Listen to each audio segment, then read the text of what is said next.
গুঞ্জনই সত্যি হলো, বোর্ডে নয় তামিম ফিরছেন দলে। চমক দেখিয়ে ভারতের বিপক্ষে টেস্টে তামিম ইকবাল। দর্শক, বিস্তারিত জানতে ভিডিওটি না টেনে সম্পূর্ণ দেখতে থাকুন। আলোচনা সমালোচনার মাঝখান দিয়েই তামিম ইকবাল বিসিবির সাথে দ্বন্দ্ব জড়িয়ে অনেক দিন থেকেই আন্তর্জাতিক ক্রিকেট থেকে দূরে আছেন বাঁহাতি এই ওপেনার।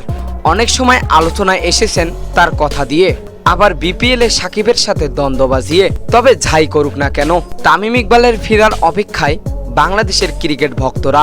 তবে ইতিমধ্যেই শোনা যাচ্ছে দলে নয়, ফিরতে পারে বোর্ডে। বোর্ডের কোনো দায়িত্ব নিয়েই ক্রিকেটের সাথে থাকবেন তামিম ইকবাল, এমনটাই শোনা গেলেও ঘটেছে তার ভিন্নতা।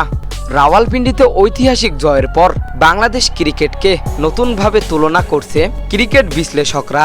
তবে সামনেই আছে ভারতের বিপক্ষে টেস্ট। সেই টেস্টে কি করবে বাংলাদেশ? ক্রিকেটের পরাশক্তি ভারত কোনোভাবেই ছাড় দেবে না বাংলাদেশকে। তবে এবার চমক দেখিয়ে ভারতের বিপক্ষে টেস্ট স্কট ঘোষণা করলেন বিসিবি। সেইখানে বড় চমক হচ্ছে তামিম ইকবাল। অনেক সময় শোনা যাচ্ছিল ভারত বাংলাদেশের টেস্ট ম্যাচে ধারাভাষ্যকার হিসেবে থাকতে পারে তামিম ইকবাল। তবে এবার নতুন চমক দেখালো বিসিবি।